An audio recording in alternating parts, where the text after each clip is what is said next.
இப்பதான் கண்டுபிடிச்சிருக்கோம் அது ப்ரோபயோட்டிக் அப்படின்னு சொல்லிட்டு கேன்சரே குணப்படுத்துது அப்படின்னு பழைய சாதம் கண்டுபிடிச்சிருக்கோம். எங்க அப்பாய்க்கெல்லாம் ஒரு பல் கூட நான் விழுந்து நான் பார்த்ததில்ல. லைட்டா முதுமையின் காரணமா கூன் தான் விழுந்தது. அவங்க இறக்கும் போது வந்து 95 இயர்ஸ் ஓல்டுல கிட்ட இருந்தாங்க. அவ்வளோ ஆச்சரியப்பட்டிருக்கேன் எப்படி அப்படின்னு. எங்க அப்பா எல்லாம் ஒரு 4 மணி குளிக்காம சாப்பிட மாட்டாங்க. 7 மணிக்குள்ள சாப்பிட்டு முடிச்சிருவாங்க. அவங்களுக்கு இப்படிதான் இருக்கணும் அப்படிதான் இருக்கணும்னு சாப்பிடுவாங்க. ஸோ அப்பெல்லாம் இப்ப யோசிக்கும் போது ஓகே இந்த உணவுகளை தான் நம்ம விட்டுட்டோம் அப்படின்னு சொல்லிட்டு தான் ஓகே கருவுல இருந்தே நான் பிளான் பண்ணிட்டேன். நான் எனக்கு ஒரு குழந்தை வந்தா அந்த குழந்தை எங்க அம்மா மாதிரி தான் வளர்க்கணும். ஏன்னா மன வலிமையை வந்து நம்ம கொடுத்துடலாம், வளர்ப்புல இருந்து கொடுத்துடலாம். பட் உடல் வலிமையை வந்து நம்ம உணவுகள் மூலியமா தான் கொடுக்க முடியும். அப்பதான் தெரிய வருது. அப்போ நீங்க இப்ப சின்ன வயசுல நீங்க இப்போ சாப்பிட்டு இருக்கீங்கன்னு சொன்னா அந்த முக்கியமான இந்த இதெல்லாம் எனக்கு ரொம்ப ஹெல்ப் பண்ணிருக்கு அந்த மாதிரி ஒரு களி கூழ் தான். பழைய சாதம் சாப்பிடாம நான் எங்கேயுமே போனதே கிடையாது. ஸோ அது வந்து ஈவன் நம்மளோட குடும்ப சூழ்நிலையாவும் இருக்கலாம். பட் அந்த பழைய சாதம் அம்மா சொல்லும் போது என்ன பண்ணுவாங்கன்னா, சின்ன வெங்காயம் போட்டு சாப்பிடு இதை விட்டா உனக்கு வேற எந்த ஒரு நல்ல உணவே கிடையாதுன்னு சொல்லி வைப்பாங்க.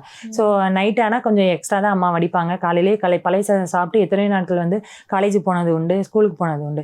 ஸோ அதையே தயிர் சாதமாக ஊற்றி கொடுப்பாங்க. எங்கள் அப்பாலாம் வந்து எவ்வளோ மழை அடித்தாலும் வெயில் அடித்தாலும் வந்து பழைய சாதம் சாப்பிடுவாங்க. எங்கள் அப்பா இதை போட்டு சாப்பிடு நல்லா இருக்கும் அப்படின்னு சொல்லி எழுதாங்க. என்னமோ எனக்கு அந்த பழைய சாதம் ரொம்ப பிடிக்கும்.